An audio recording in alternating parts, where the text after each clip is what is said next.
जैसे ही पार्वती जी सोई, उधर तोता जवाब दे रहा है। शंकर जी बड़े मग्न है और कथा सुनाते सुनाते जब विश्राम की तरफ हो, क्योंकि कथा कभी खत्म तो होती नहीं है। हरि अनंत, हरि कथा अनंत। अगर वो हरि अनंत है तो उसकी कथा अनंत है, इसका कोई अंत नहीं है।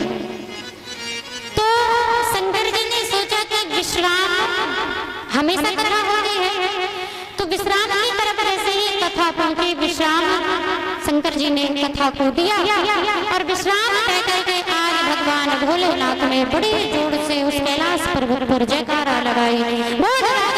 सरकार की।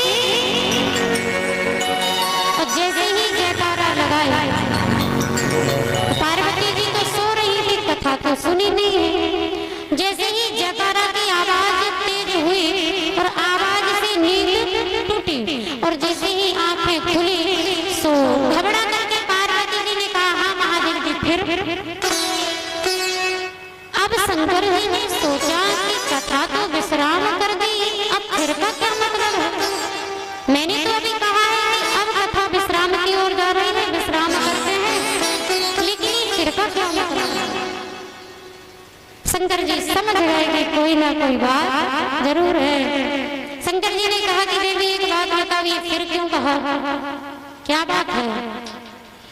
तो झूठ ही होता है। पार्वती जी ने कहा कि देखो सच कहें तो प्रभु हमें तो नींद आ गई थी और हम तो सो गए थे। आप ये देखना, पार्वती को ही नहीं, आजकल भी कई लोग ऐसे हैं जो घर में नींद नहीं आएगी लेकिन कथा में आएंगे। कथा में उन्हें इतनी बढ़िया नींद आती है, फिर कितने ही भजन होते रहे, कितनी तालियां बजती रही, उन्हें फर्क नहीं पड़ता। और ध्यान देना, पुरुषों की तो मजबूरी है, अगर सोए तो व्यासपीठ से तुरंत देख लिया जाएगा कि सो रहे हैं, लेकिन स्त्रियों की कोई गारंटी नहीं है। घूंघट डाला अब ये सुन रही है कि सो रही है, कोई गारंटी नहीं है। तो ये घूंघट भी बहुत बढ़िया चीज है। तो पार्वती जी ने कहा कि महाराज सच कहें तो हम तो सो गए थे। शंकर जी ने कहा ये कोई बड़ी बात नहीं है कि तुम सो गई थी, चिंता का विषय तो ये है अगर तुम सो गई थी तो फिर जवाब कौन दे रहा था? बात तो ये है, तुम कथा में सो गई कोई बड़ी बात नहीं है, लेकिन ये बताओ कि मुझे तो जवाब निरंतर आता रहा। आखिर यहाँ आपके और हमारे अलावा भी कोई है? और शंकर जी ने आज त्रिशूल से कहा किसी को छोड़ा था, त्रिशूल ने कहा महाराज किसी को नहीं छोड़ा सिवाय एक अंडे के। अब अंडा थोड़ी कथा सुन पाएगा। और शंकर जी ने देखा तो छोटा सा सुख का बालक, सुख का बच्चा, तोते का बच्चा बैठा मुस्कुरा रहा है, क्योंकि जो कथा सुन लेता है उसका चेहरा एकदम आनंदमय हो जाता है। तुरंत लोग समझ जाते कि अभी कथा सुन करके ही आ रहे हैं। शंकर जी ने देखा वो बड़ा आनंद में बैठा हुआ है, मुस्कुरा रहा है। शंकर जी ने कहा त्रिशूल से जाओ, इसने हमारी कथा की चोरी की है। कथा सुनना दोष नहीं है, लेकिन कथा कैसे सुनना है ये भी तो जरूरी है। शंकर जी ने कहा जैसे आप बैठ करके सुन रही थी ये भी सुन लेता, इसे कथा की चोरी करने की क्या जरूरत है? इसने मेरी कथा की चोरी की है, इसलिए हम इससे नाराज हैं।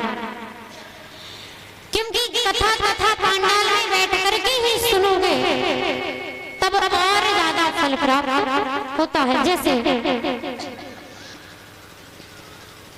आप बैठे हुए हो, मान के चलो आप बैठे हो, आपके पीछे कोई आता है और पीछे से ही धीरे से हाथ डालता है और आपकी जेब से 500 का नोट निकालता है और आप हाथ देख लोगे, वो तो नजर नहीं आ रहा क्योंकि पीछे बैठा। हाथ अगर आपने पकड़ लिया और फिर उसे सामने लाओगे, फिर कहोगे कि भैया चोरी क्यों कर रहे हैं? और सच में वो चोरी ही कर रहा था। अगर चोरी नहीं करनी होती तो वो सामने आकर के मांग भी तो सकता था, भैया 500 रुपए की जरूरत वही व्यक्ति वही 500 का नोट सामने से आकर के मांगेगा, तब आप उसे दे दोगे, ठीक है भैया लौटा देना, ले जाओ। और वही व्यक्ति चोरी करेगा तो आप उसे छोड़ने वाले नहीं हो। भगवान भी कहते हैं कथा पंडाल में आकर के सुनो, मेरी कृपा बरसेगी और सदैव बरसती रहती है। और भगवान की कृपा तो सदैव निरंतर सबके ऊपर एक जैसी बरसती रहती है।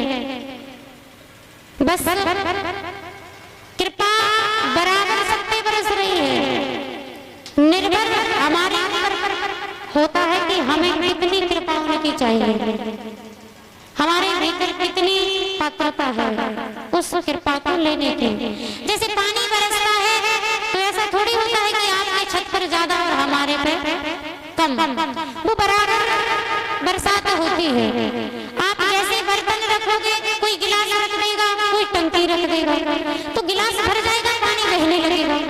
लेकिन टंकी रहेगी, भरती जाएगी, क्योंकि उसमें ज्यादा पानी बन सकता है। बाद में आप पानी से कहो कि आपने बेईमानी की है, बगल वाले की टंकी भर दी और हमारा गिलास भरा, तो बरसात भी यही कहेगी कि भैया हम तो बराबर बरस रहे थे, आपका गिलास था, आप 2 टंकी रख देते तो आपकी 2 भर जाती। ऐसे ही भगवान की कृपा सदैव बरसती है। हमारे में कितनी क्षमता है, हम कितनी उनकी कृपा का आनंद ले सकते हैं, ये हमारा आपके ऊपर निर्भर करता है। भगवान शंकर ने त्रिशूल से कहा, जाओ जाकर के इसका पीछा करो। वो छोटा सा तोते का बच्चा समझ गया कि शंकर जी को क्रोध आ गया, और तो उसने कैलाश पर्वत को छोड़ा और उड़ने लगा। आगे आगे वो छोटा सा शुक्र का बच्चा दौड़ता है, पीछे से त्रिशूल के पीछे भगवान शंकर दौड़ पड़े। अब ध्यान देना, उस बच्चे को कहीं ऐसी जगह नहीं मिली जहां वो छुप सके, क्योंकि जहां जाए, जहां त्रिशूल पहुंच जाए, त्रिशूल के पीछे महादेव है, वो कहां तक बचेगा। बहुत देर हो गई, हर जगह जाकर के देख लिया। और सच तो ये है, आपके जीवन में अगर खुशियां हैं, आप अगर प्रसन्न हो, तो आपको साथ देने वाले कई खड़े मिलेंगे। जिस दिन आपके ऊपर विपत्ति आ गई, कितने खास हो वो सब दूर भाग जाते हैं, कोई दरवाजा खोलने वाला नहीं है। अगर आपके पास धन दौलत है, तब तो दुश्मन भी द्वार खोल देगा आपको बचाने के लिए। अगर आपके पास परेशानी है, विपत्ति है, तो सब कोई हाथ उठा देता है, क्योंकि लिखा है कि मात पिता भ्राता सब होए, संकट में पूछे नहीं कोई राम। सिया राम जय राम। सिया राम जय राम जय राम। राम सिया राम जय राम। सिया राम जय राम जय राम। मात पिता भ्राता सब होए, संकट में पूछे नहीं कोई राम। सिया राम जय राम।